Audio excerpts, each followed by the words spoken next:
So what you see here is a portion of my Star Wars collection acquired in the mid to late 90s.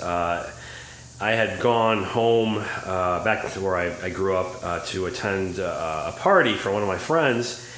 And while there, I grabbed part of my collection. I couldn't fit everything in my car. So this is basically everything but the on-card figures, for which I have, I think about maybe like 15 to 20 short comic boxes filled, each with about 10 figures in them. So it's pretty crazy. I mean, just look at all this shit. I wish in hindsight, I wish I never bought any of this stuff. Back in the 90s, the rumblings of Star Wars relaunching a toy line got everybody excited, and because the originals were worth so much, and so you bought them and you didn't open them because they're going to be worth a lot of money. These aren't worth shit 20 years later. But there's going to be some value with these because my son, when he gets old enough, may want to play with these, and that's basically priceless.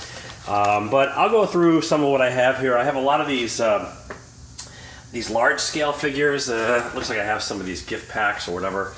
This was a big deal. I remember this Han Solo Tauntaun figure was so rare and in demand, and I think it was a Toys R Us exclusive, and Toys R Us would get I think 2 per store.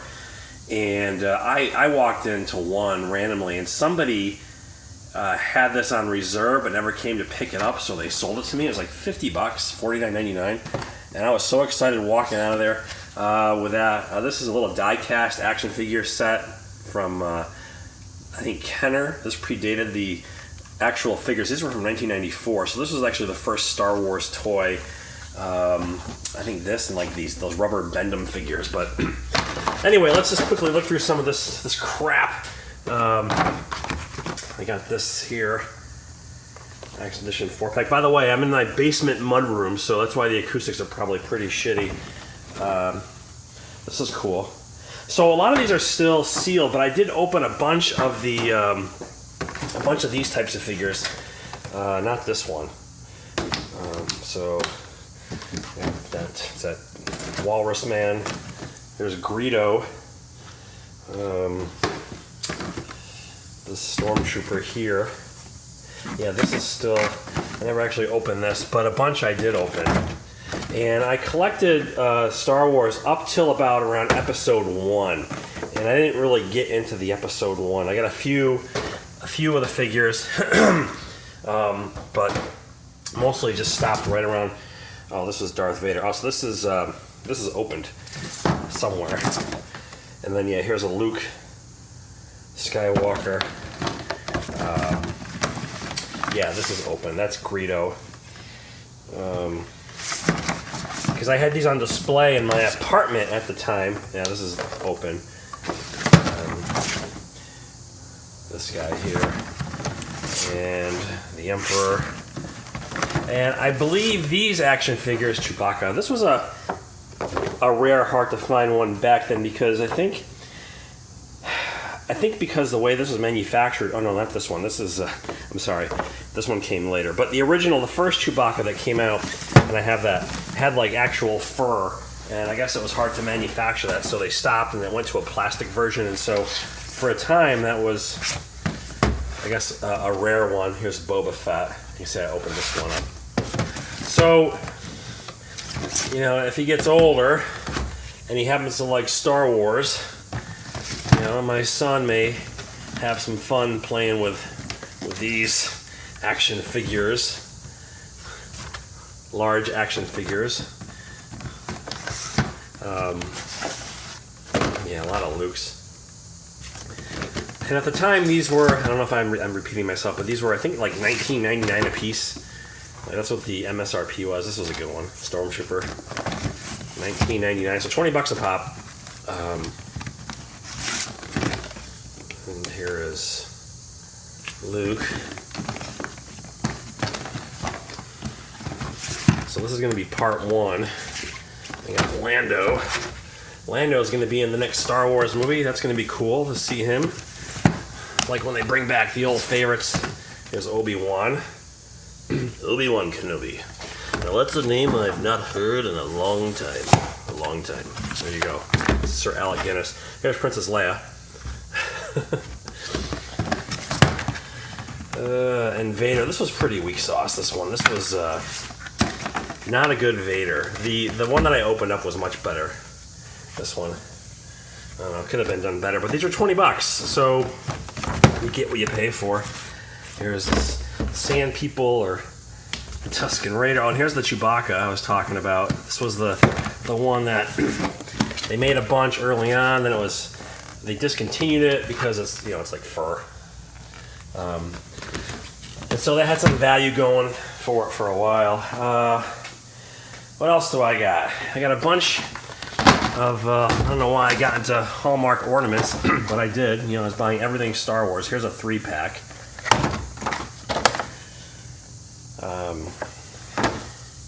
So I got like these ornaments from Hallmark. It's like a Topps Finest card set. I don't know what the hell that's doing in here. Let's see, I have some cards in here. Yeah, Queen Amidala, X-Wing. Never used these ornaments. I was just like buying anything and everything, Looks like I got some of these promo cards. They're Star Wars various sets. What the hell is this? I don't remember when the hell I got this thing. Looks like a couple of just like really big figures. Yeah, and here are like, I think this is the Cantina Band. I got 5 of them. That was a fan club purchase. Darth Vader's TIE Fighter. So, just a lot of ornaments here. I got this stupid. This is when I really was just stupid about buying. Instead of buying all this shit, I should have been buying like pre-war cards. Look at this Jeff Gordon Star Wars card. Don't know what the fuck I was thinking. But around that time, there was no eBay, right? So, not like it is now, where you basically have access to anything you want through eBay. Here's another card set. What's this one? Shadows of the Empire. Looks like I got a toy here. Oh shit. Looks like the speeder bike with a Luke figure. Here's Yoda. Yeah, some more odds and ends. I got some patches here. I don't know what the hell is this? Stamps. Got like a patch set. These are some lenticular cards. This is a complete set, I think from Doritos. Star Wars Insider exclusive.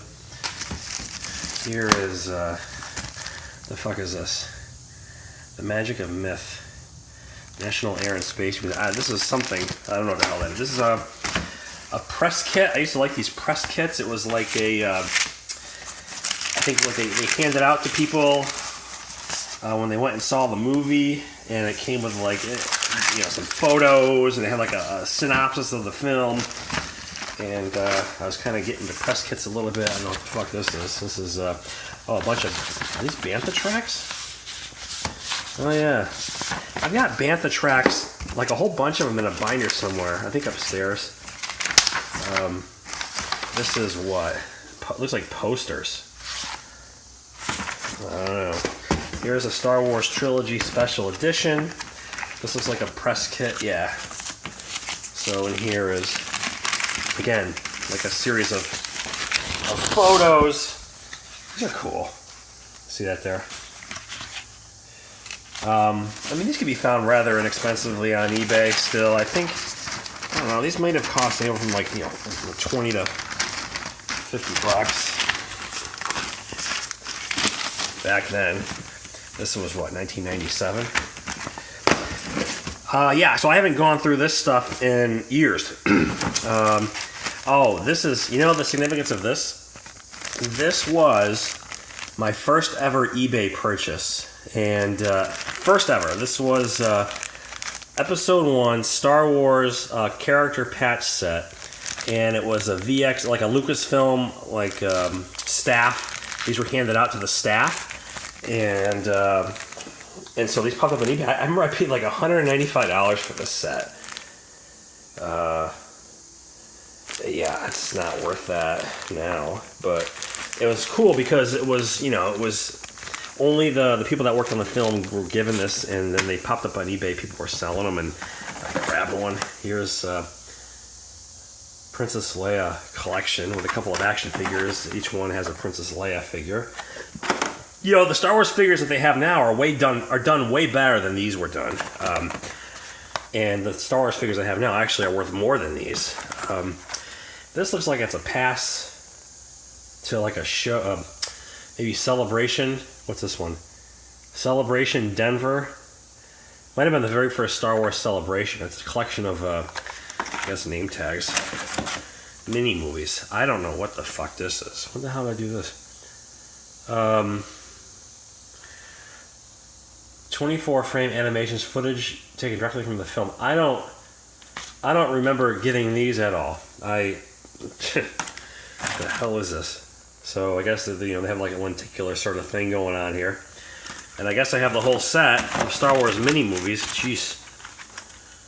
And then here's Princess Leia collection. That's a Han Solo. And here's a bunch of magazines and Star Wars Galaxy magazines and things like that, like official movie magazines, another Star Wars Princess Leia. So here's some of the larger figures. Oh, so Return of the Jedi patch.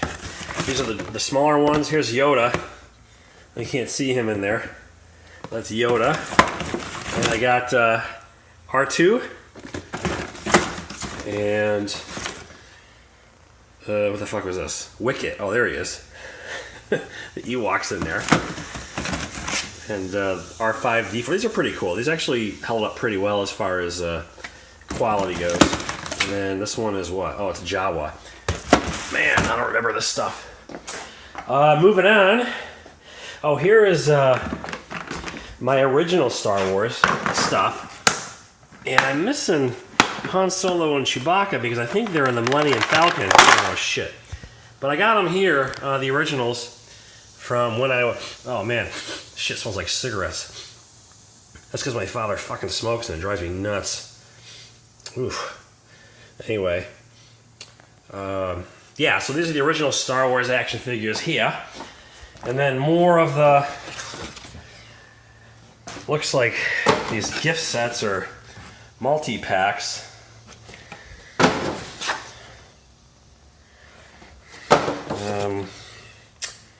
These were cool at the time. Yeah, it was just such a big deal that Star Wars toys were available again for the first time in like over 10 years. But and there might be some value as far as like, what are they worth? I think there's value in as a lot or as a collection. I could recoup maybe nearly what I paid, back then. But I don't think it's worth the hassle. If I were to sell anything, I would sell the carded figures. And they're called Power of the Force 2. And they ran from 1995 to, I think, 1998. And then Episode 1 came out and had those card backs. And I only have a few Episode 1 figures. These were deluxe figures or deluxe gift sets that you can get from certain vendors. A couple of these I recall getting from FAO Schwartz, which was a big toy store that's no longer in business. I think others were from places like Service Merchandise, which is another department store. Target had exclusives. Walmart had exclusives. This is a cool one. This is Wedge and Biggs. I like Wedge. I guess J.J. Abrams asked him to be in The Force Awakens, and it would make sense because he would have been an X-Wing pilot, but I guess the actor just didn't want to participate. He just wasn't interested, but maybe it'd be nice to see him come back for the last film as an X-Wing pilot, just to kind of tie everything together. Here's a Darth Vader figure, actually Anakin Skywalker, with some book, and then I have more. It looks like 12-inch figures here. I got Tarkin. And Snow Trooper. And a Sand Trooper. And this is AT-AT Driver. There's Han and Luke coming up here, right? Yeah, it's Han Solo. Oh man, these things fucking reek. There's Luke. And here's TIE Fighter pilot. So the earlier figures had this sort of flap on the front. And then the later ones were just, they had that, just no flap and just a clear opening. Let's see, the last two, we got 3PO. And Admiral Akbar. It's a trap! This is Akbar, who died in The Last Jedi. So that's part one of my 1990s Star Wars collecting. Yeah, part two is going to be my carded figures. And like I said, I got well over 100 of those. And I guess whenever I get around to going back to my hometown, the thing is I have to go alone because I need to fill my car. If I take my wife and my kid, well then I can't fit anything in my car, or the dogs, everything. So might be a while. This took a while to get them this far. I had mentioned I had a bunch of collectibles from this era in an old video of mine. If you follow my channel, maybe you recall. But anyway, that'll do it for this. So yeah, my 1990s Star Wars collection, not worth a whole hell of a lot, but I feel like if my son gets interested in the franchise, then it'll be a lot of fun to play with them with some of these toys. And anyway, thanks for watching, and I'll be back soon.